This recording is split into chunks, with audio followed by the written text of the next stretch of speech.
जलन। ममता बहुत ही सीधी और प्यारी लड़की थी। वहीं सुनील एक सरल और आगे बढ़ने की सोच रखने वाला लड़का। सुनील, बेटा सुनील कहाँ है? अरे जरा एक गिलास पानी तो दे दो। हाँ माँ, अभी आया। क्या माँ, पानी तेरे सर के पास ही तो रखा है। क्या हो गया है, तबीयत खराब है क्या? अरे नहीं नहीं, वो उठने का मन ही नहीं कर रहा था तो देखा ही नहीं। वैसे क्या कर रहा है? यहाँ बैठ ना मेरे पास। माँ पढ़ रहा था। वो क्या है ना, नौकरी में तो वक्त नहीं मिलता, अब ऑफिस से घर आकर ही तो वक्त मिलता है। अच्छा अच्छा ठीक है, पढ़ ले जा बेटा।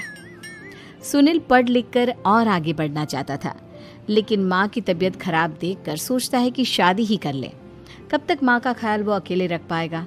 तो एक दिन, माँ ये ममता है, मैंने इससे शादी कर ली है। तुम्हारी तबीयत भी ठीक नहीं रहती तो मैंने सोचा शादी कर लेता हूँ।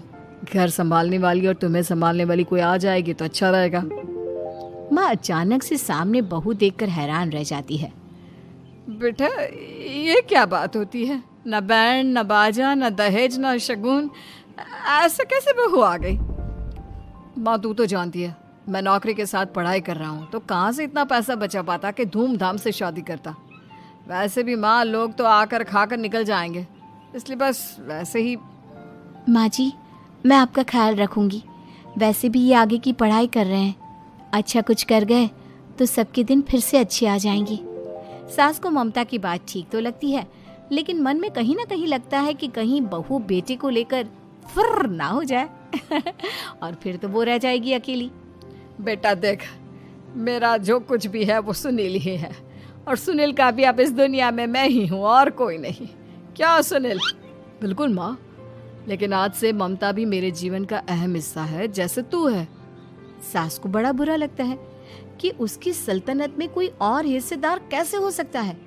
कैसे कोई और उसके 30 साल के बेटे की जिंदगी में अचानक से आकर बराबर का हिस्सेदार बन सकता है। देख बहू, मैं भले थोड़ा बीमार रहती हूँ, लेकिन इसका मतलब यह नहीं कि घर की चीज़ों में मेरा कंट्रोल खत्म हो गया है। मैं आज भी इस घर की रानी हूँ, समझी? बेटा सोचता है कि ये माँ को अचानक से क्या हो गया। कल तक जो माँ कहती थी कि जिंदगी का कोई भरोसा नहीं, वो अचानक से जंग के मैदान की झांसी की रानी कैसे बन गई? माँ क्या हो गया है? सब ठीक है ना? अचानक कैसी बात कर रही हो? ममता का आज पहला दिन है, स्वागत करो उसका। आसपास की आंटियों को बुलाओ, नई दुल्हन की मुंह दिखाई करवाओ। खैर, सास होने का फर्ज निभाती है और बाद में एक सहेली के साथ बाहर निकल जाती है। क्यों री बताया नहीं कि बेटे का ब्याह कर रही हो? वैसे तो सारा दिन हम ही में घुसी रहती हो। अरे मुझे भी तो अभी पता चला, यूं अचानक सर पर लेकर आ गया।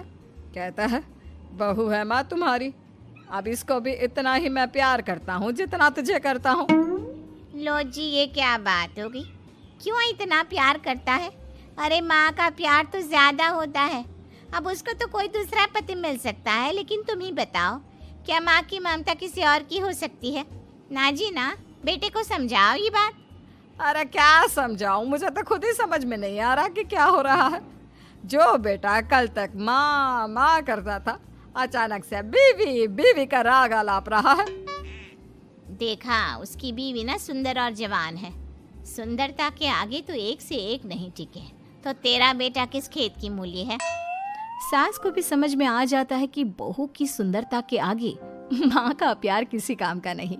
उधर बीवी, ए जी, अम्मा जी सहेलियों को छोड़ने गई थी, अभी तक आई नहीं, हम देख आए क्या? अरे रहने दो ना, आ जाएंगी। कहाँ जाएगी, उनकी आदत है, एक बार जाती है तो पूरी पंचायत खत्म करके ही आती है। अच्छा ही है, खाना वाना खा कर गई होगी।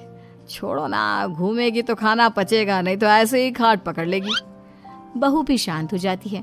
उधर सास सोचती है कि आज थोड़ा देर से ही घर जाती हूँ, जब बेटा परेशान होकर ढूंढेगा तब मजा आएगा।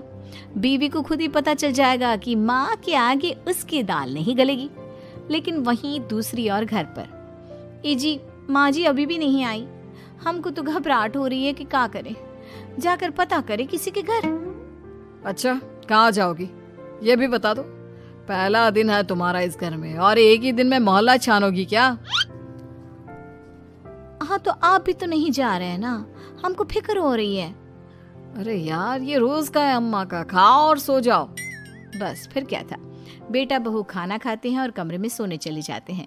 उधर जब सास को कोई देखने नहीं आता तो वो हार कर घर आ जाती है, जहाँ वो देखती है कि सारे घर की लाइट्स बंद है।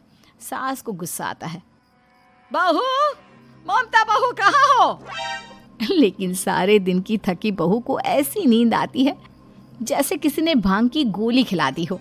वो तो नहीं उठती। उठकर आ जाता है बेटा। अरे क्या बात है अम्मा, काहे चिल्ला रही हो? अरे सो जाओ ना, सुबह की थकी है बहू, वो सो रही है। जोर से बोलोगी तो नींद खुल जाएगी उसकी।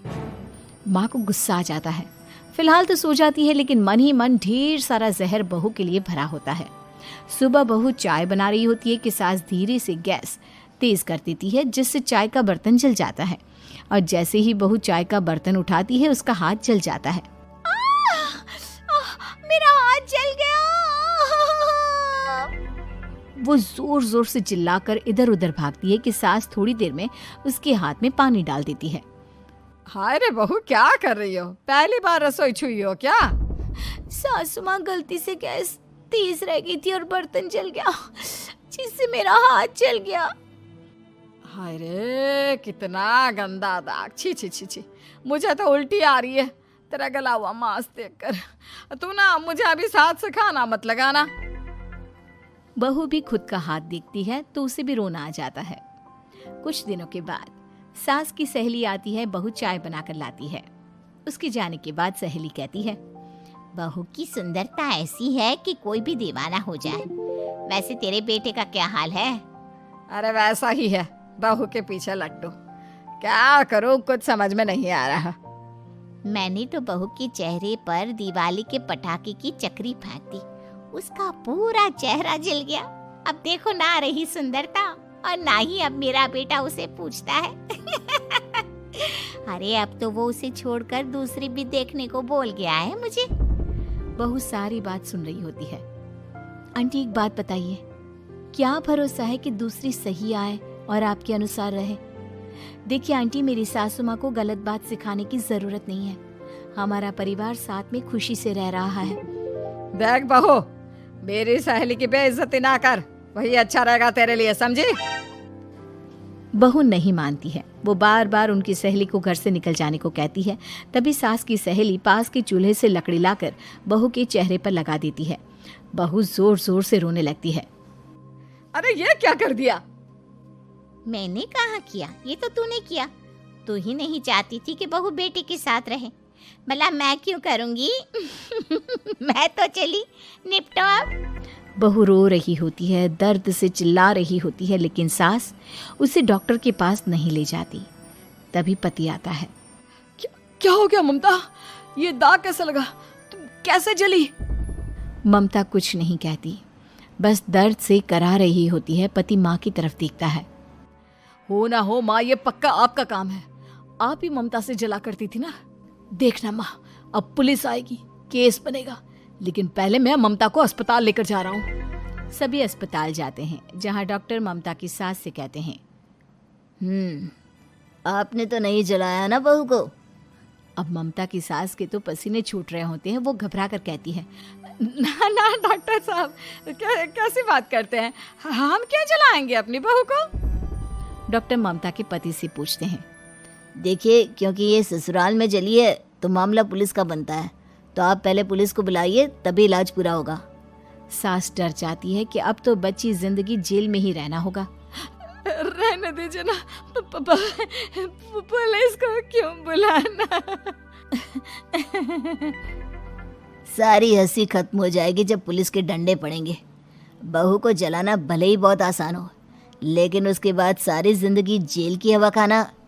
सास डर जाती है। पुलिस आती है।